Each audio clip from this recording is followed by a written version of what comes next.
All right, we are live. It is past midnight, and MinerTalk is live, presented by Jack in the Box. I'm Adrian Broadus. He's Sal Montes. He's Zay Galindo. We are live thanks to Jack in the Box, thinking way outside the box and open 24/7 because cravings don't have a curfew. Hey, we don't have a curfew tonight. We're on past midnight. It is officially Sunday. This game started on Saturday evening.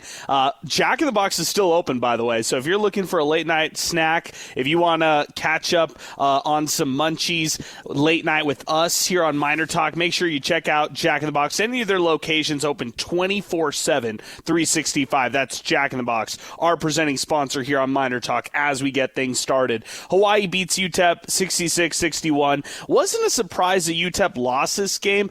What was a surprise is the Miners were in this game and had a halftime lead, 29-25. They relinquished that lead in the second half. I mean, you can look at a lot of things, right? The free throw line, UTEP just simply got worn out in the second half. No Tyrese Watson, maybe for the foreseeable future, but it didn't really matter. The front court showed up yet again for UTEP. Elijah Jones, all 9 games for him, double-digit scoring. He had another double-digit effort today. I liked what he did defensively, and then also chipped in with 7 rebounds. Jamal West Jr. with 12, Kasim Watson with 12. Trey Horton gets into double figures today as well. But it wasn't enough for UTEP here tonight. And look, can you take moral victories on games in which UTEP is supposed to win but doesn't win? I don't know. I think that could go both ways. I think you can look at the game against Seattle last week, and you can look at a game against Hawaii tonight and say those are 2 better teams than UTEP right now at this moment. And for the Miners to hang in those both games, maybe it's a step in the right direction. I don't know what that means in the long run. Does that mean that they can compete in Conference USA better? No, not necessarily. But does it mean that this team still, is fighting here at this point in non-conference and not letting down? I guess. I look at some of the positives, like them keeping it close against a team who was much taller than them, a team that, presented a ton of size here tonight. And the Miners did a pretty good job of holding guys. I was looking at guys in this matchup that they were going up against in the Rainbow Warriors, like an Isaac Johnson. And I didn't feel like Johnson had the best game whatsoever, just 6 points. That's a 7-footer, the guy who usually leads them in scoring, and he struggled mightily in this one. And it forced Hawaii to kind of go smaller in this matchup, yet they were just too much for the Miners. They overpowered the Miners in the end. Free throw discrepancy was what it was. You look at the free throw line, 22 free throw attempts for Hawaii compared to just 10 by the Miners. And the second half, they took over. So, credit UTEP for keeping it close, but they kind of spoiled UTEP fans' hope and wishes that the Miners were quote-unquote back. I saw a lot of tweets like, hey, UTEP basketball is back, all this kind of stuff, and I was like, wait a second, slow your roll. I think both things can be true, that UTEP did take the steps in the right direction these past 2 games against Seattle and against Hawaii, but also at the same time, it can also be true that the Miners are still struggling to find victories down the stretch in games, and that's going to hurt them down the line. So I'll swing it to you, Sal. Your opening thoughts after this one. Hawaii beats UTEP 66-61. Well, my opening thoughts are the original start to the game, in my opinion, when that first possession they had, they turn it over, then Hawaii scores right after. My initial thought after that was like, this is going to be a long night. Like, it's going to be a terrible start. And then a complete 180 from that, the Miners just go on this absolute heater for pretty much, 75+% of the first half. And they have that big lead, and I'm like, this is not exactly what I was thinking when the game had started. So you're already in a roller coaster within the first 20 minutes. But kind of like we saw with the Seattle game, hey, you're in there, but when it matters the most, just wasn't able to get it done. Miners did a good job, tonight from the field. They shot 40% from the field, 36% from beyond the arc. That was 8 of 22. Maybe too many three-point attempts, but also they were missing some layups in this one. I really want to do a deep dive on some of those layups and even dunks. Look at the layup numbers. 8 for 17 for UTEP. If they make, just maybe 25% more of those, maybe they win this game, Zay, when it's all said and done. To you, if you had to pinpoint what was the determining factor in this game for UTEP losing this one against Hawaii on the road? A game in which I honestly thought they could have won. At halftime, I was like, you know what? UTEP is dominating this game. They let the Rainbow Warriors come back at the end of the first half. It should have been like 29-19 or like 29-15 at the end of the first half. It was 29-25. They let the Rainbow Warriors score a bunch at the end of the first half. But where, in your eyes, did this kind of turn sideways for the Miners and ultimately led to this loss? There was a couple of different times during this one where, I kind of thought, hey, this, good run for UTEP, but that's it, right? But then they would fight back, and I think that that shows a good sign for this team. But I just think that they're defensively, they did play good. They forced a lot of turnovers. They did what they usually do. But when it was time to buckle down the most, especially down the stretch after that final media timeout, I just felt like they kind of fell apart. The lights got a little bit too bright for this team, and you saw it. I mean, you saw it against Seattle. You see it here again against Hawaii. So for me, I think just defensively, there was a couple of times where people just kind of looked lost, especially late in that second half, and I think that's where they lost this game. Let's talk about it here on the program, 915-505-6009. A lot of tweets coming in. Don't know if we're going to get a lot of phone calls. It's really late, so not sure if we're going to get a lot of phone calls here on the program. But we will stay on here for, I would say, a half hour plus here on the program today. We'll give you your dose of Miner Talk after this one right here. I want to look at it both ways. You could look at it one side and say, in the last two games, the Miners have done a positive job in keeping games close against teams who are better than them. That's a positive way of looking at it. The negative side to that is, even though they're making positive strides, they're still losing in late game situations, which isn't going to bode well for UTEP going into the rest of non-conference play, which only includes the two games in the West Star Don Haskins Sun Bowl Invitational, and then the start of conference play, which really tips off in less than 2 weeks. La Tech on the road, at Missouri State, at FIU, a 3-game road stretch to start Conference USA. Sal, if you had to look at it, glass half full, glass half empty, how are you taking these two games to start the month of December in the two losses to Seattle and Hawaii if you're UTEP? If I'm UTEP, I'm looking at it like, hey, these last two games that we had, significant improvement in talent that they're facing, right, as opposed to what they saw earlier in the year. And some teams that have form right now or have had some good form over the last couple of seasons. So you hold your own against them, basically where everybody thinks that you were just going to get blown out in those games. That's one way that you could look at it. You're just maybe a couple of plays away from it being on the other end. But, I mean, if you're the fans, you're like, okay, cool, you went out there and you battled, but what are you going to do to overcome that? How are you going to overcome those final couple of minutes so you can finally be the team on the other side? So I mean, I see it both ways. That's the way that I see it. Hey, we're better than people think we are, and just a couple of plays away from doing something. Zay, water gun to the head. Which way are you going? Negative, positive after this one? I'll go positive, right? I'll go positive just because of how bad they were to start the year, right? And in the grand scheme of things, it's easy to go negative, right? This is, year 5, 7 being a Division I opponent. It's already going to be the big 2026, and, UTEP is still winless against Division I opponents. But I'm just looking at it from this, right? This team was an Elijah Jones miracle three-pointer away from missing that from losing to a D3 team.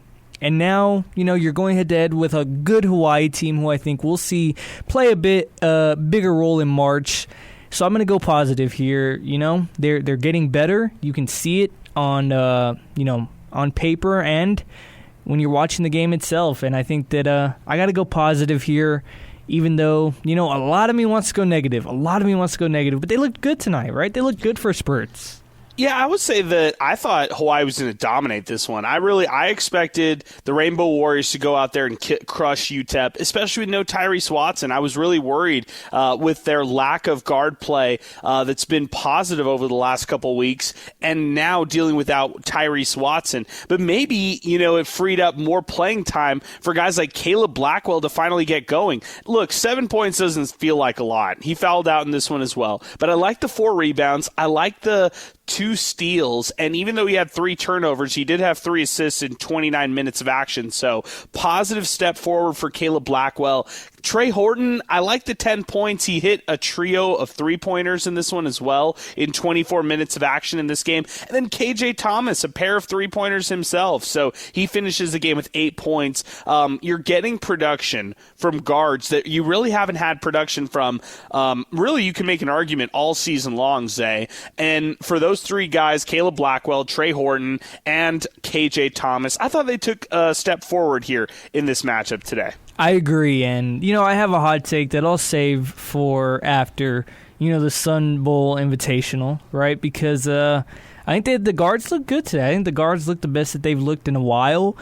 You talked about it. KJ Thomas finally hit a couple of threes. Trey Horton looks like he's finally settling into his role after his turbulent start to the year. And in all, I think that Caleb Blackwell was a bit of an X factor today. I don't want to use that word, but he was the point guard of this team, and you could tell that when he was off the court, this UTEP offense just wasn't the same, right? And he was getting he was playing physical, he was playing aggressive. His defense really stood out to me tonight, and you said it, 7 points isn't much. He's not stuffing the stat sheet like he did at the JUCO level, but you could tell that he made a big difference offensively for this team, and I like his play. I like the guard play as a whole. Obviously, you need to get more scoring, more production out of them no matter what, but this is a step in the right direction, so I'm very, very pleased with how these guards played today. Sal, the other side to it is the defense. Zay just talked about the offense. The defense showed up for the Miners in this one. Look at the block stats in this one. 2 blocks from Jamal West Jr., 2 blocks from Kasim Watson, and then a block from Elijah Jones, which was huge. When he had his, I thought Tysh was going to lose it on air. And then same with Mohamed Embe, who's been playing nice off the bench. I really like the minutes he's providing for the Miners, in his limited time off the bench. But the block party was here tonight for the Miners, which we don't typically see. I can't even remember a game where the Miners have had 5 or more blocks in a single game. The thing, too, Adrian, is that's a byproduct of them just going out there and playing bigger than Hawai'i tonight. They led in rebounding for a good chunk of the game until those shots were being missed near the end. So the Miners don't get out rebounded 35-35, but nice. they led that majority of the way, which I think is huge, right? You got to see these guys come down with the ball. It's like there was purpose as soon as they were getting that ball early on, and it was impressive to see because that's something that people have been wanting, right, from UTEP. Hey, play bigger. You're probably undersized against pretty much 90+% of teams on your schedule, so you got to go ahead and try to overcompensate with some other things, and it made the game easier for them, right? We've seen them struggle at times, and that's because they're not getting the ball when it's coming off of the rim. They're not playing bigger, and today they did that. You saw how it benefited them. And look at the first half, right? They the Hawaii Rainbow Warriors shot 31% from the field, 27% from beyond the arc. The Miners did everything they could in that first half, and then the second half, it was a different story. Rainbow Warriors shoot 52% from the field, 37% from beyond the arc, and then 77% from the free throw line, including 14 of 18 from the charity stripe. That's where the game was won, guys. Look, we can go both ways. We can talk about this one till we're blue in the face about how the Miners have really, the 14 or 15 losses to Division I opponents dating back to last year. No one likes that, right?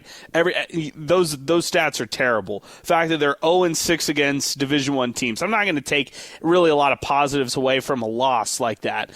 Is this a step in the right direction? Maybe, yeah. And what does that mean in the future? That's where I don't really know, right? Because let's say they beat Norfolk State. Do you really see them winning the Westar Don Haskins Sun Bowl Invitational Championship game the very next day on that Monday, the 22nd? I don't know. And then on the road at La Tech, I'm calling that a loss. At Missouri State, that's a coin flip.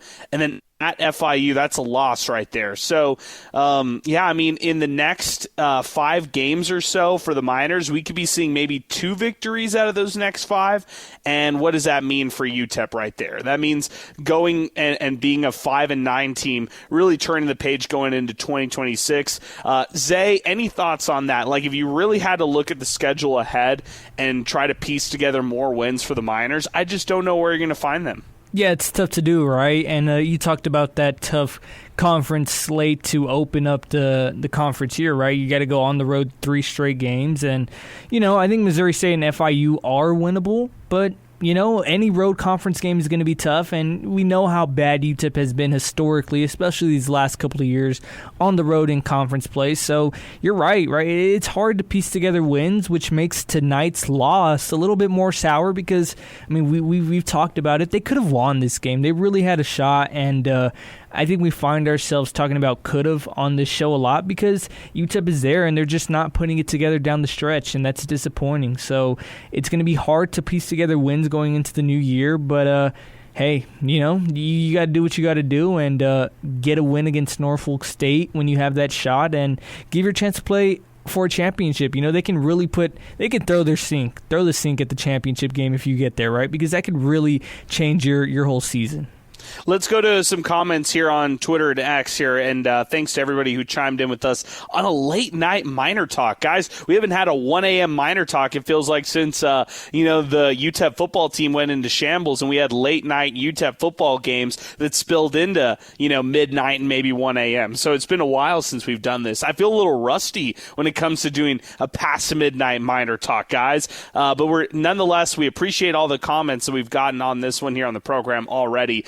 Chi-Town Miner gets us started. Golding's biggest issue is recruiting and roster building, telling that his best regular season was when he inherited players like Sule Boom and Keontae Kennedy. He would have never recruited because of their defense. Instead, he builds his team of dogs, but they're so limited offensively.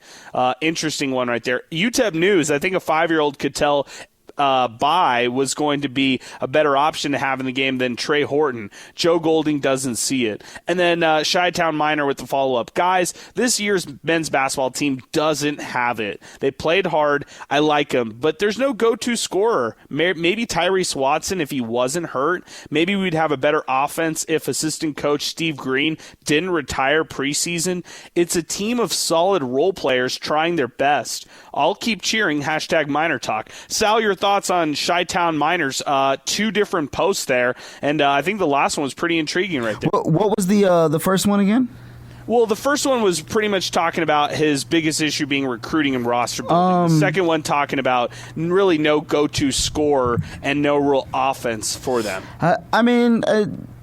It's easy to say that right now, but I think what we're seeing, that's a consistent trend under a Golding system. I think we could throw Sule Boom out of the mixture here, right? It's kind of like, he makes everybody better. I could coach and he could drop 50, but what I mean, though, is the consistent trend is just the offense not being there. We've seen talented players who have hit the portal and kind of shine, in respective roles outside of UTEP. So it's hard to say that the recruiting is not necessarily there. I get it. There could be some improvements, but I just think it's the lack of offensive consistency that this team continues to show out there night in and night out, year in and year out under an offense like this. Yeah, I think you're right there. It's not just this year's kind of thing. It's kind of an every year situation for you. Even it's not just a Golding thing. Even dating back to the Rodney Terry era, their offense wasn't really good either. So for you to find the last UTEP, solid offensive team, it's going to take a while. You'd have to probably look the Dominic Artists of the world squads and Omega Harris's of the world, those teams right there with Irvin Morris, that 2016 team that had a pretty solid offense. But yeah, I would say I have to go back and look at some of the Ken Palm numbers to really try to identify a good offensive UTEP basketball team. Maybe that 2020 2021 Rodney Terry team by default, because they had Bryson Williams and Sule Boom. It was just kind of like your turn, my turn type of offense. And then, maybe you could even say last year's offense could at least get you a bucket, like Corey Camper Jr. after a big scoring drought, or David Terrell Jr. after a big scoring drought could get you a bucket. I just don't know if this team has that bucket getter here at this point of the season. 915-505-6009, 600 ESPN El Paso, Twitter next. Let's go to the phones. It's Augustine who's hanging out with us very late night here on the program. Augustine, why are you up? Hey, because I just came from well, 2 parts. went to the movies, then heard the second half of the game, and I got one opinion for you guys, and I think this might hit a couple of nerves, but I think we're judging this team a little bit too harshly. And just let me say this. Somebody, you just had a tweet from somebody say that the only time Golding was good when he inherited that team. And yeah, that team was gelled. That team knew how to play together. The thing is with these teams, they're not playing together. You can tell it's an entirely new team. So I think, and how they play today, you can tell there's something there. There is talent there. There's just no understanding between them. That's what I feel more than anything with this team, that there is no understanding between them. It's like with other teams, they know where somebody else is going to be at. It's an automatic pass. It's whatever like that, but not with this team. Not yet, at least. It's a fair point. And, Augustine, I appreciate your phone call, man. Thanks for weighing in. Thanks for listening to us so late and catching up late here with us on the program. I think you had a recent call talking a little bit about chemistry as well, and I think the chemistry issues have continued here. And I think that's why, Joe Golding was taking, post-game was talking about how this team is hurting still. This team is disappointed off the loss, and this team really wants to find a victory. But that comes with getting better when it comes to chemistry. And I'm with you on that they don't really have that yet. I think it's pretty obvious that they're trying to find that chemistry. They're trying to find their identity out too. They're switching up different lineups. They've got different starting lineups almost every single game. And so that's what you're really seeing out there for UTEP basketball, is that they're still trying to find and develop that chemistry with this new team, this newly built squad. And even though they have the summer, even though they've had these 9 games so far on their season, the chemistry just isn't there. And I think the argument could go against UTEP and say, well, hey, there's a lot of other teams who build rosters year over year. How come they can gel so quickly and UTEP can? And I think that's a fair comparison to make and a fair judgment to make against UTEP right now here early into the season. And I also think there was something to UTEP thinking that they had certain players who were going to be their guys. You can make that argument that it was going to be Tyrese Watson, Jamal West, whatever. I think there was a little bit of that too, is that, with expectations and with the types of recruits that they were trying to get into the program, I think they had expectations that these guys would help carry them in certain areas. And I don't know if those guys have necessarily lived up to that just yet. So a little bit of chemistry and a little bit of kind of not living up to those expectations that fans and maybe even the coaching staff had on some of these players. 915-505-6009. Hawaii beats UTEP 66-61. We're talking about it here on Miner Talk. Let's get back to some more comments here on the program. Joe Chacon was hoping for a dub. Would have made going into my birthday a good day, but it is what it is. I'm still happy right now. Come over for wings and ribs later. Hashtag Adrian is my brodus. Hashtag Sal is my pal. Hashtag Zay all the way. Hashtag the big 46. Man, he's so old. Poor Joe. Gosh, he's so old. 46 years old. Man, that's really, really old. But good stuff, Joe. Happy birthday, man. Appreciate you chiming in on the program. Also here is Tristan Pence. Plain and simple, UTEP's defense stunk in the second half. The final 5 minutes of each half is always a disaster for UTEP. The issue hasn't been consistent for the past 5 years. 100% a coaching problem. Number 2, UTEP has now lost 14 of their last 15 games against Division I opponents. Golding's record is now 72-69 at UTEP. Remove wins against lower division teams and FIU, and his record is putrid. Coach Joe Golding claims that he's done a good job at UTEP. He needs to resign. Oh, man, Zay, those were some harsh words coming from fans who are just fed up with it. When you see the stat of the 14 of the last 15 games against Division I opponents, fair, or one of those that's almost a bit of a reach, knowing that last year was last year, it's a totally different roster? How do you look at that stat? No, I don't think that's a reach, right? Because look, last year they came back on the 10-33. We're here to prove a point, and they just absolutely fumbled right down the stretch after that NMSU game. They were just terrible, and they had expectations going into that one. People had expectations going into this year, and just to lose 14 of your last 15 games against Division I opponents, that's bad, right? Joe Goldney is 60-69 during his time here at UTEP against Division I teams. That's unacceptable. And I was hearing the broadcast today, right? And they were talking about, how 18 wins for UTEP is great, how that's so good. And I was just so sad that that's how, people view this program now. Because once upon a time, when I was growing up, 18 wins probably wasn't even that good, right? This was a program that was consistently, getting up there in the 20 wins, reaching the NIT even in the mid-2010s. Like, it's a big fall-off for this program, and it's disappointing to see. Yeah, I would say that, first off, the note is valid by Tristan Pence and the fans who continue to point out the Division I, because last year's squad, like Zay was talking about, was disappointing, and fans were expecting a bit of a reset going into this year. Like, hey, last year was last year, this year is this year. Let's be a lot better this year, and it hasn't been that to start out this season. Far West Texas at Will says the Hawaii crowd and environment was a nice change from the sparse crowds in Conference USA. Great tease for the next Mountain West next year. I like that point right there. Good job, Far West Texas. Also says, also with Hawaii's general manager Patty Mills playing a supporting role, this highlights the lack of movement from UTEP Athletics and Hardaway for general manager. That's a two-parter right there, Sal, but I'll start with the first part, talking about the Mountain West change and how this is a first test right there. This is that litmus test. It was a great battle, and hey, this was also a test for us on MinerTalk, like a fatigue test. Are we ready for the Hawaii games? Not just for basketball, but also for football. We got to be ready.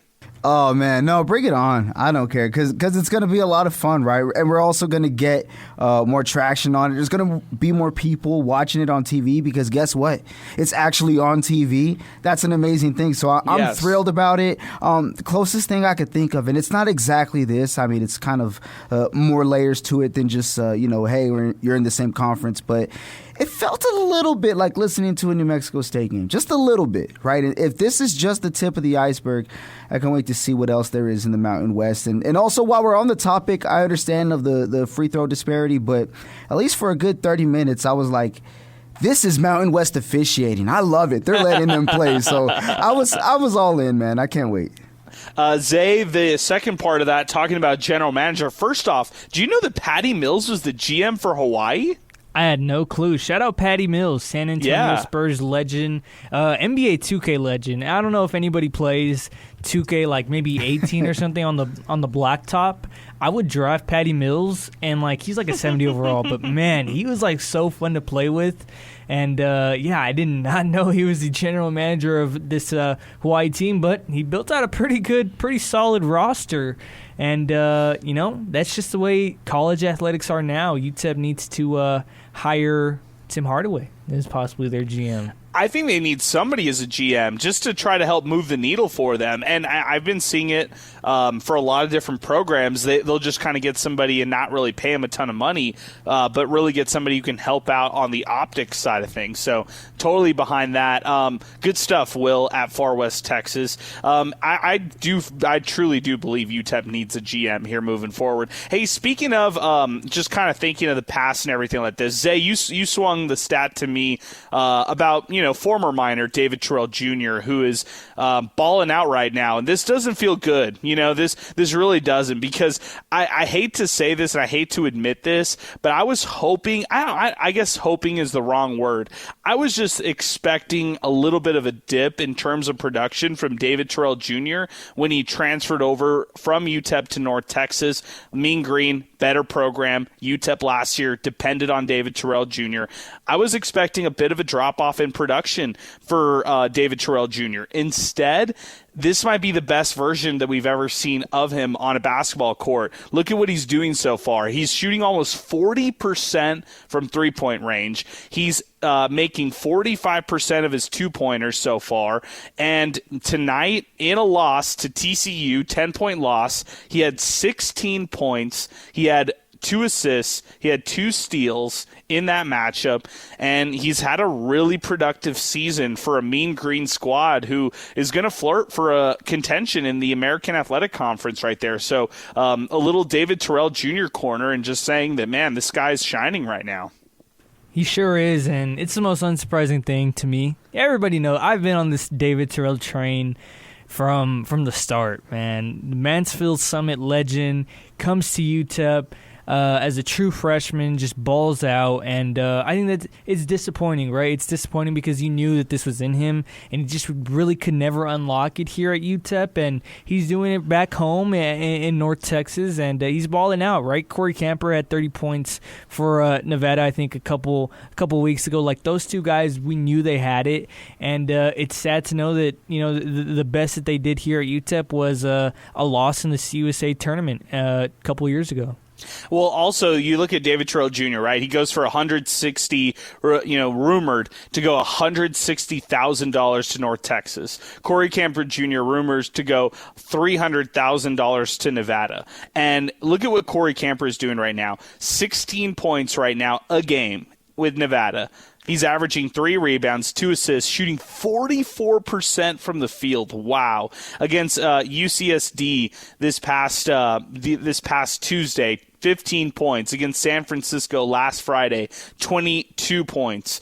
Man, I took him for granted. I can raise my hand and say I took Corey Camper Jr. for granted while he was at UTEP. And Sal, if you could pick one or the other, who would you pick to come back? NIL aside, if you could pick one of those guys back for just one more year, would you have had David Terrell Jr. or Corey Camper Jr. knowing what you know about this current roster and this current team at UTEP?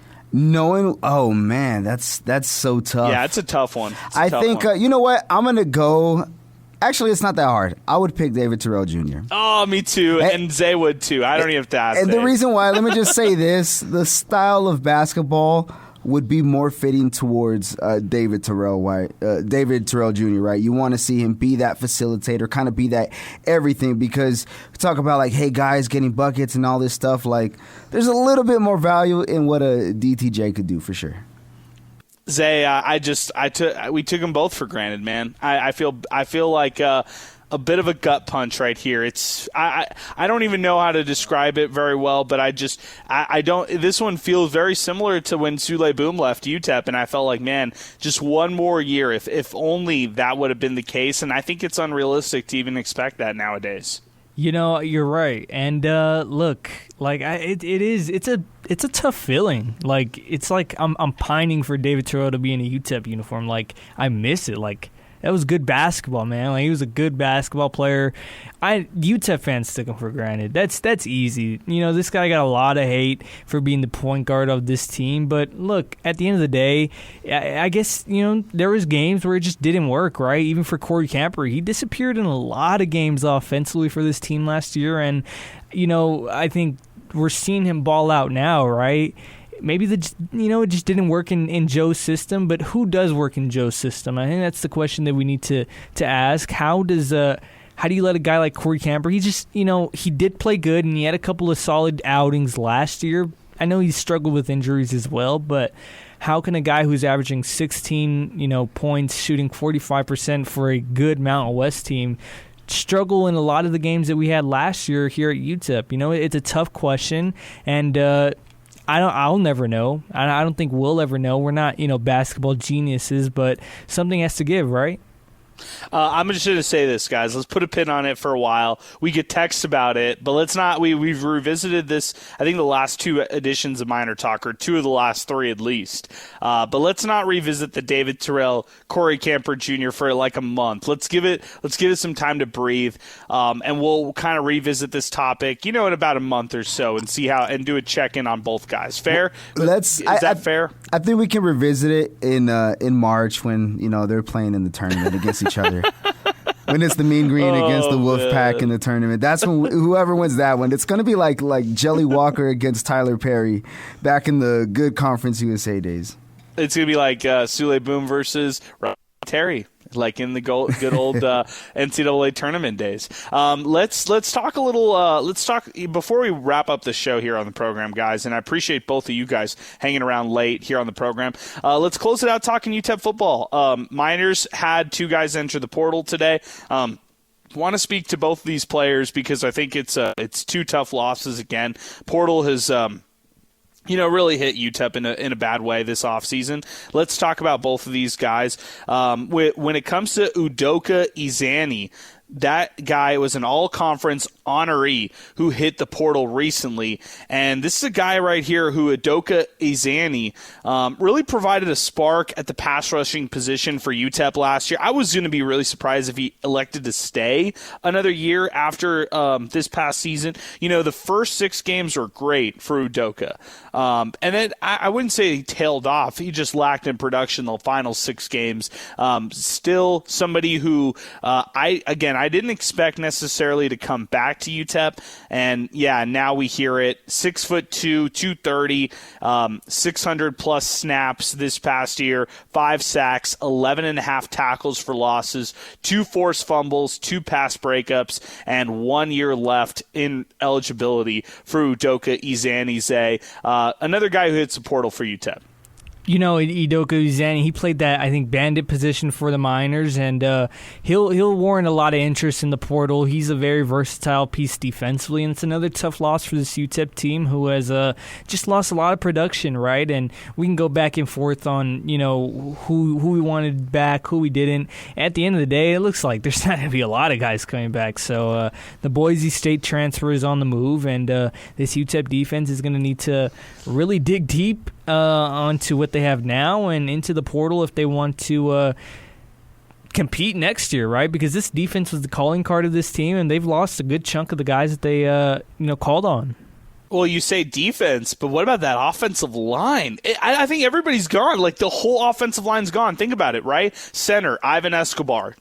Left guard, Joseph Immediato. Both those guys graduate. James Williams, Mark Robinson hit the portal. Then that last position where it was just like a revolving door. Jake Utley, Tyrone McDuffie, Jaquan Toney, all out. I mean, it's Jaquan Toney graduated, and Utley and McDuffie hit the portal. Zay, no offensive lineman back for 2026. They're going to have to hit a complete reset. Are you building around Tyler Roberts? Are you building around, who are you building around on that offensive front next year? That's a good question. That's a question that Coach Scotty Walden and his GM are going to need to look long and hard at because, when Coach Walden came into Sports Talk a couple weeks ago, he talked about building, through the high school ranks and everything. Yes. But right now, I think there was a lot of different positions that we did see some high schoolers get a lot of playing time at. Offensive line was not one of them, right? You talked about Tyler Roberts. He got a good start in last year, but outside of him, I really don't know any of the younger offensive linemen that got meaningful reps that look, not all that bad. This is rough territory for this UTEP team because the offensive line was something of concern last year when it came to, bringing continuity back, right? You returned Ivan Escobar, but outside of that, you didn't have a lot of guys coming back that played real reps. And now you said it there. Basically, all 5 of their starters are gone, and you're nearing hitting that red button if you're a UTEP fan. I know some already have. I haven't, but after all this portal madness, it's getting a little scary, right? UTEP's going to need to really, really find some dudes. They're going to need to find some dudes, and I know Coach Walden has his NIL. They have a set budget for each position now, but you might need to bump it up for the offensive line, Let's go back to the phones. 915-505-6009. Trolley Dodger's back with us. Trolley, it's late, man. I don't know if we could do this one with you tonight, but give me the shortened version of the long version that you're going to give us here tonight. What up, Adrian, Zay, Sal? What up? Dude, we came out firing in the first half. At first, we started off 5-0. I was like, nah, here we go. But then we went on an 18-2 run, and I was like, yo, who is this team? We showed a lot of hustle. In the first half, it's the hustle. Shooting percentage, and free throw, and 3-point, but the hustle gave us the lead and gave us that 18-2 run, 14-point lead, and all that good stuff. In the second half, all the little stuff made the difference. Being 50% from the free throw, especially having such a disparaging. I think they went 22 times and we only went 10 times or whatever to the free throw line. And it was only like a 6-point, 4 or 5-point victory. We had it. This is the first time that even though it's still a loss and we haven't gotten a D1 victory, this was the first time that I saw them play well. That's it, bro. That's all I got to say. You know what? That was a great call, Trolley Dodger, with a little bit of humor, but a lot of good takes here on this call. So good stuff, Trolley Dodger. Hey, I appreciate your phone call, man. Thanks for hanging with us so late, man. I appreciate your phone call in a big way. 915-505-6009. Trolley Dodger with some heat with us here on the program. So good stuff right there. Pinky and Joe arguing with us on Twitter next about old. I'm just messing with everybody here on the program, calling Joe Chacon old on the program. But Trolley Dodger brought up some good points. That the second half was really that part where you saw things unravel. 41-32 was what Hawaii outscored UTEP. Hey, by the way, Miners covered today as an underdog. They were like 11.5-point underdogs, and I thought that was a lot of points either way on both sides. So happy that the Miners were able to cover here today from a betting perspective. And as far as tonight, no moral victories. I get it from a lot of UTEP fans. And, they're going to have to turn the page and take on a team in Norfolk State where I haven't remembered a must-win game in the first round of the Westar Don Haskins Sun Bowl Invitational like we're going to end up seeing. And you look at Norfolk State. They've played some really tough opponents over the last month or so. Wyoming, Arizona, James Madison, most recently against Baylor. Before they play UTEP, they'll take on Grambling State and Jackson State. So they might get some wins under their belt before they play the Miners. They're 4-7 overall. The Spartans of Norfolk State, coached by Robert Jones, who's been there forever and has had success with this team out of the MEAC. This team right here, they're a group that the Miners can definitely beat in that first-round game of the Westar Don Haskins Sun Bowl Invitational. But guys, I'll turn it to you. I guess some final thoughts. Zay, weave in some of the fantasy stats in this when you give your final thoughts here on the program today, because we'll do a little fantasy check-in. But what do you think about the Miners kind of heading into the Westar Don Haskins Sun Bowl Invitational, and then just having that urgency to try to get a win finally under their belt? Yeah, I mean, you talked about Norfolk State, and, Sal has their schedule pulled up right here. And, like you said, they're not a bad team, coming out of the MEAC. They have to play a lot of bye games, but they go out there, they compete. They went up against James Madison a couple nights ago, looked pretty nice. So it's not a gimme. No game, I think, this year for UTEP has been a gimme outside of maybe the first two non-Division I guys. And it's going to be interesting to see. UTEP's going to, like you said, it's a must-win. If UTEP loses this one, all the momentum that you've kind of built up through these past couple of losses, it's gone, right? All that, kind of somewhat moral victory, we're not as bad as we thought, we can put this thing together, it's gone, right? If you lose to Norfolk State at home, and we'll see. And you talked about that late three or, UTEP covering. That had a lot of implications for fantasy basketball. Oh, somewhat. Okay. But I'll let you guys guess. Who do you think won this game? Sal did with Elijah Jones, and I mean I'm out totally because of no Tyrese Watson. Yeah, it was a rough game for you, Adrian. You had only 12 points, and all 12 of those points came from KJ Thomas. So nice. David Tubeck had a great donut for you. He put up 0 fantasy points. But and then, it was a rough game for Chris as well. He put up 24 points. And 25 points for Jamal West, actually. He had 25.9 for him.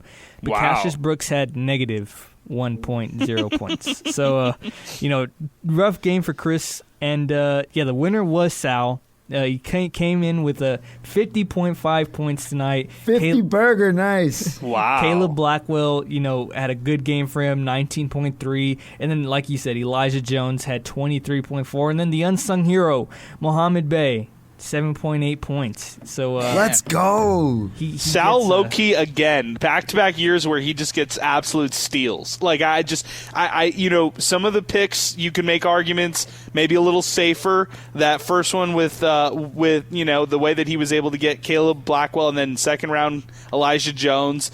But look at the Mbe. Like, Mohamed Bai is probably going to play more minutes for UTEP as this season continues. So that third guy who we just wrote off could end up being a contributor for UTEP, whereas my team, I could be losing Tyrese Watson for an extended period, and then Tubek is a ghost.